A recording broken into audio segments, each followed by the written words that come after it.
Bom dia. Gente, em consequência do nosso último vídeo, né, que foi a lição conservadora 4, no final, né, eu falava, né, da importância de compreender esse período que inicia, né, com o fim da infância, por volta de 9, 10, 11 anos de idade, e vai até mais ou menos os 28 anos, 30 anos de idade, chamado adolescência e juventude, que era um momento de reprocessamento do cérebro que preparava o indivíduo, né, para a saída da infância e o ingresso na vida adulta, definitivamente, depois dos 28, 30 anos de idade. Então, durante esse período, o cérebro humano passa por um processo de reestruturação das ligações sinápticas entre os neurônios do cérebro e prepara o indivíduo para a vida adulta.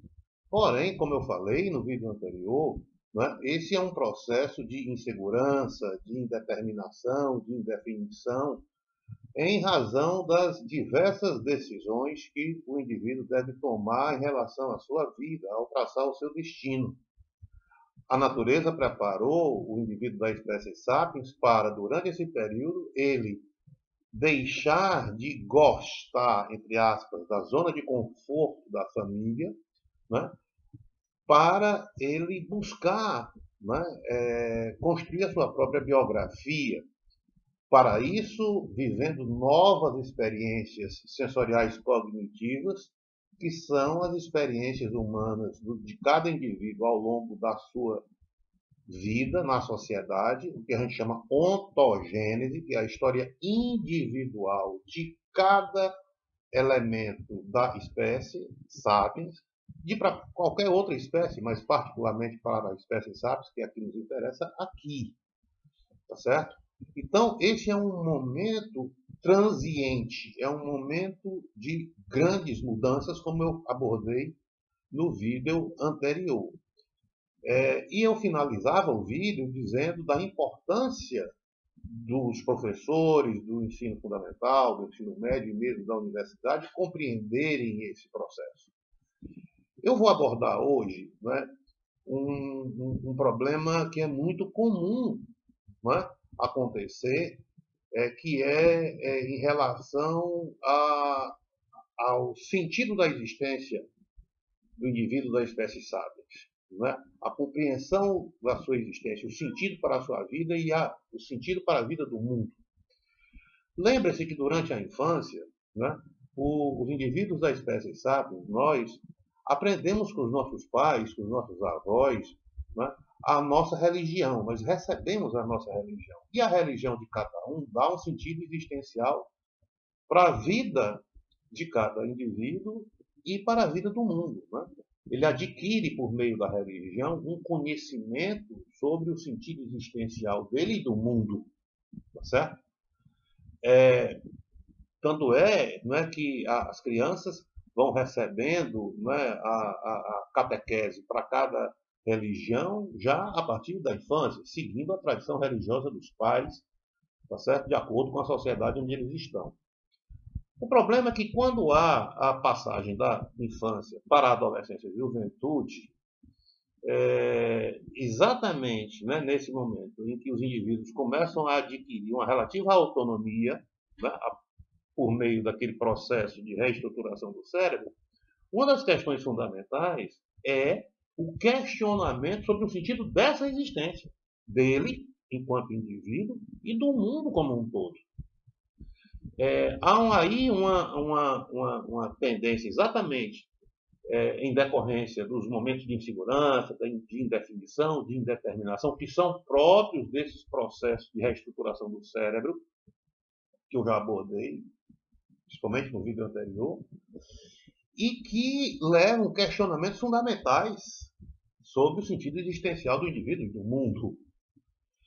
Daí, no nosso caso em particular, no mundo, na sociedade brasileira, que é marcadamente cristã, católica ou evangélica, a responsabilidade, né, nas salas de aula dos professores, do ensino fundamental, do médio e superior, e também nas famílias, para entender que nesse momento de insegurança do indivíduo é necessário buscar alguns nortes, como eu venho falando desde o vídeo passado, que deem um mínimo de segurança, um mínimo de estabilidade para que o indivíduo, nesse momento de indefinição, possa modelar ou consolidar aquela visão de infância com relação à existência de si, o sentido da existência de si e do mundo, certo? Consolidar essa visão ou configurar um novo sentido existencial, até mesmo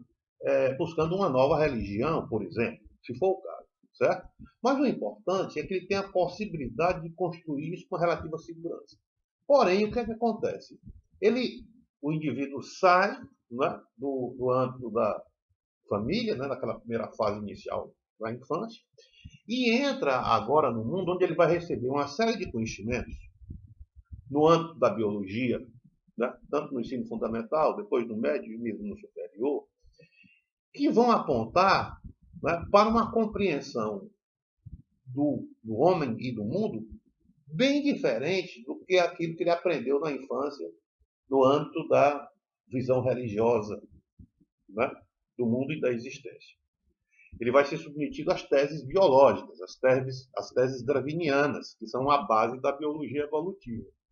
E essas teses vão dizer que o mundo e a evolução das espécies existentes nesse mundo, animais e vegetais, obedece a um processo de seleção natural, de evolução por seleção natural. Ou seja, é um processo puramente biológico, tá certo? Absolutamente material. A explicação por parte da biologia evolutiva, ela se inscreve na tradição materialista da ciência, tá certo? Ela deixa de lado, né, a visão espiritual e se caracteriza por ser um projeto de conhecimento, um projeto heurístico empírico, ou seja, baseado em provas. E as provas da biologia evolutiva, a partir da existência e da descoberta dos fósseis, mediante processos arqueológicos e de escavação cada vez mais sofisticados, de datação de períodos, mediante processos químicos de datação, de sequenciamento genético cada vez mais sofisticados, tá certo? Prova cabalmente que, de fato, né, a vida das espécies animais e vegetais decorre, evidentemente, de processos evolutivos. Certo? A tradição materialista, a visão de mundo materialista, sustentada no projeto de conhecimento, projeto heurístico, empírico, que é típico da ciência, certo? Conclui, né, que, bom, definitivamente não há nada de espiritualidade em relação à evolução humana, em relação ao sentido da existência humana e do mundo, certo? As explicações religiosas eram puramente ficcionais, certo? Puramente míticas. Ora, isso é um choque muito grande para cérebros, observe, cérebros imaturos que saíram da infância, ali por volta de 9, 10, 11 anos de idade, e agora estão sendo reprocessados, vivendo aquele momento de angústia, de indeterminação, de insegurança, de indefinições com relação ao seu futuro. Ou seja, ele está entre dois fogos, né? O anterior que ele não gosta mais, que ele não entende por quê, como eu falei anteriormente no vídeo passado, que ele deixou de gostar do seu mundo infantil, e um mundo desafiador, que é o mundo do futuro, certo? E aí, de repente, ele sofre um baque muito grande quando ele entra no fundamental e no médio e começa a mostrar para ele, né, o fundamental, né, ali a partir da que a gente chamava anteriormente o ginásio, tá certo? O primeiro grau, tá certo? Depois do primário. E aí ele recebe um baque de informações mostrando para ele que aquilo que ele acreditava na infância, na verdade, era uma ilusão, certo? E que a gente explica o sentido da existência do indivíduo e do mundo a partir da biologia evolutiva, por meio da evolução das espécies, baseados nas provas fósseis, correto? Muito bem. Ora, isso acaba por levar os indivíduos, né, a tatear, né, a ficar vulnerável a uma compreensão que é decorrente de um projeto de conhecimento empírico muito bem fundamentado, sem dúvida, mas que derruba convicções, certo? Espirituais que davam uma relativa segurança para a vida do indivíduo, certo? E aí você vê, eu recebo informações, né, que tem professores no ensino fundamental, no ensino médio, no mesmo superior. Quando você vai ver, geralmente são professores imaturos, são professores jovens, exatamente vivendo ainda aquela fase de reprocessamento cerebral. Muitos deles não chegaram ainda aos 30 anos de idade, tá certo? E aí procuram se afirmar diante dos seus alunos, né, para criar uma imagem, passar uma imagem de que são rebeldes, que são iconoclastas, né, que são derrubadores de mitologias alienadas, etc., né, como das religiões, segundo eles, tá certo? E enfatizo bastante isso para os alunos nas suas salas de aulas. Alguns deles até dizem, olha, tá vendo aí, esses santos aí, isso tudo são estátuas de barro, não tem significado nenhum, não tem sacralidade nenhuma, etc., né? São ataques iconoclastas. Na verdade, é muito mais autoafirmação desses professores. Muito bem. Esquecem eles que o projeto de conhecimento da ciência, o projeto heurístico empírico da ciência, é uma forma de conhecimento. Uma forma de conhecimento. E uma forma de conhecimento que não é totalmente seguro. Basta você fazer uma pergunta inescapável e irrespondível, que é mais ou menos o seguinte: muito bem, se isso for verdade, né, que tudo é o resultado do processo evolutivo, então o que é que significa o cosmos? O que é que significa o universo? O que é o cosmos? O que é o universo? O que significa o universo? Qual é a origem do universo? É verdade que o Big Bang, né, que ocorreu 3,8 bilhões de anos atrás, que implicava no acreditar na superconcentração, no adensamento superconcentrado de energia e de matéria num ponto único, que em um dado momento explodiu, entrou em colapso e gerou isso que nós chamamos como universo, o cosmos, se expandindo, né, eternamente por um espaço vazio. Então, o que diabo é esse espaço vazio por onde se expande algo infinito? Né? E se explodiu, quem foi que inventou? Né? Qual foi a causa dessa explosão?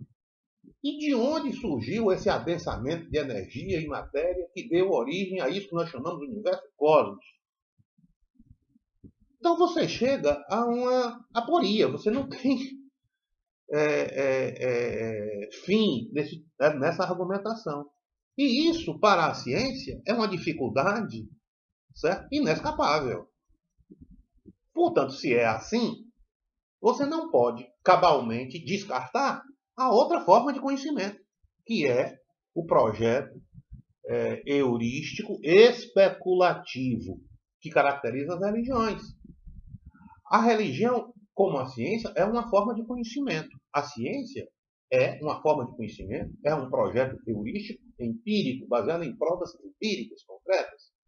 Mas essas provas empíricas concretas não são capazes de responder essas questões que eu fiz anteriormente sobre o universo e o cosmos, e a sua origem, e por onde ele se expande. Por outro lado, o projeto de conhecimento religioso, teológico, é um projeto heurístico especulativo. Ele não está baseado em provas empíricas, ele está baseado em uma lógica especulativa baseada na crença, baseada na fé. Mas ele não deixa de ser uma forma de conhecimento. É uma forma de conhecimento. Certo? No caso da teologia cristã, baseado no Velho Testamento judaico e no Novo Testamento cristão.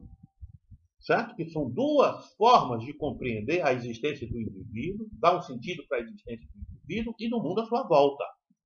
Então, o projeto religioso, no nosso caso ocidental, baseado no cristianismo judaico-cristão, Velho Testamento e Novo Testamento, é um projeto de conhecimento especulativo, baseado na crença, baseado na fé.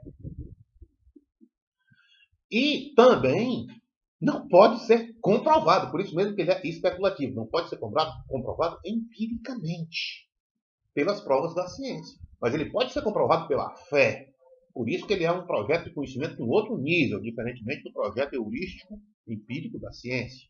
Tá certo? O importante é que nós devemos buscar a conciliação entre os dois. Há todo um debate, eu não vou entrar no mérito desse debate, que é um debate longo entre materialistas e espiritualistas, pessoas que acreditam, mesmo no âmbito da ciência. Tá certo? Porque no âmbito da ciência não existem só cientistas materialistas, apesar de que há uma tendência, não é? De todos aqueles que começam a trabalhar, principalmente no campo da biologia evolutiva, da neurociência, se tornarem materialistas. Mas, por outro lado, há também aqueles que têm uma mente muito mais aberta, muito mais voltados para o conhecimento profundo, sem preconceitos, que procuram conciliar as duas formas de conhecimento, até porque o nosso objetivo final é dar para os jovens, adolescentes jovens, que estão nessa fase transiente para a vida adulta, um mínimo de estabilidade para que eles possam tocar suas vidas sem grandes dramas, sem grandes crises existenciais. Tá certo? Por conta do choque da passagem da infância para a adolescência e juventude, esse choque de fé, por exemplo. Não é? Então, pesquisadores como o grande jesuíta Teilhard de Chardin, nos anos 50 e 60, né, procuraram uma conciliação entre os dois projetos de conhecimento que eu acho absolutamente razoável, aceitável, e é o que eu sigo. Chardin apontou para o seguinte caminho. Ora, nós não devemos descartar a biologia evolutiva e as provas fósseis. É impossível isso, porque as provas são muito evidentes. As provas da evolução das espécies, tanto no âmbito animal como no âmbito vegetal. Mas, por outro lado, especificamente na espécie sapiens, que é que nos interessa, nós podemos tranquilamente conciliar a evolução com a criação. Basta você abrir a sua cabeça e olhar, por exemplo, no Velho Testamento, os 5 primeiros livros do Velho Testamento, do Pentateuco, e observar como ali Deus se preocupa em conceder ao homem uma capacidade que nos distingue radicalmente do mundo animal, que é a compreensão do mundo a partir do significado que Adão, né, tem a obrigação de dar para as coisas ao seu redor. Deus, né, transfere a missão para Adão, certo?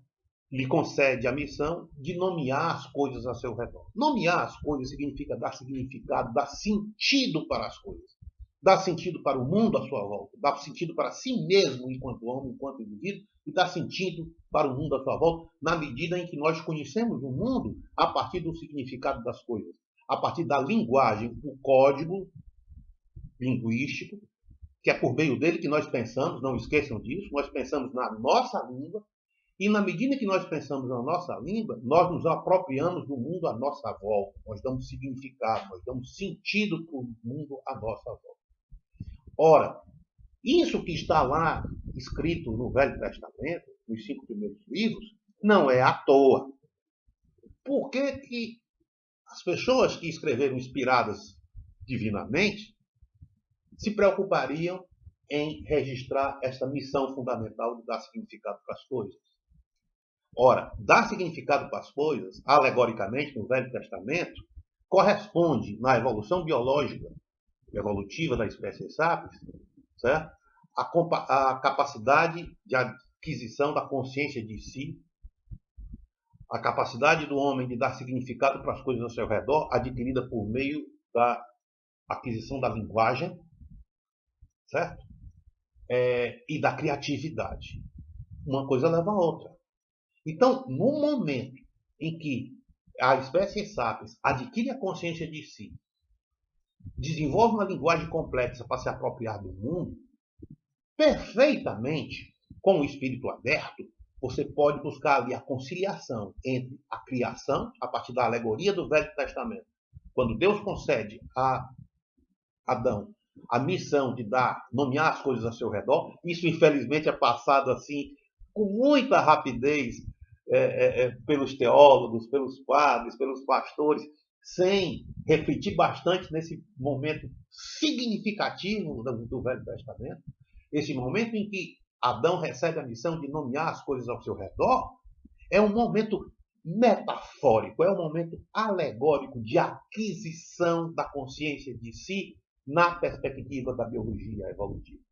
Dessa maneira, dá para você conciliar na sala de aula para os alunos do ensino fundamental, no médio e no superior, sem criar dramas de consciência, sem criar crises existenciais, tranquilamente os dois projetos de conhecimento. Tanto o projeto de conhecimento religioso, de natureza especulativa, como o projeto de conhecimento da ciência de natureza empírica. Estudado na biologia evolutiva, nas provas fósseis, que levam ao conhecimento da evolução biológica das espécies animais e vegetais. E o outro, estudado no projeto religioso especulativo da fé, né? Que vincula-se à criação divina. Quando você junta os dois, você tem um conhecimento mais amadurecido. Muito obrigado. Eu sou o professor Geraldo Filho, professor da Universidade Federal do Piauí, agora Universidade Federal do Delta do Parnaíba, no litoral piauí.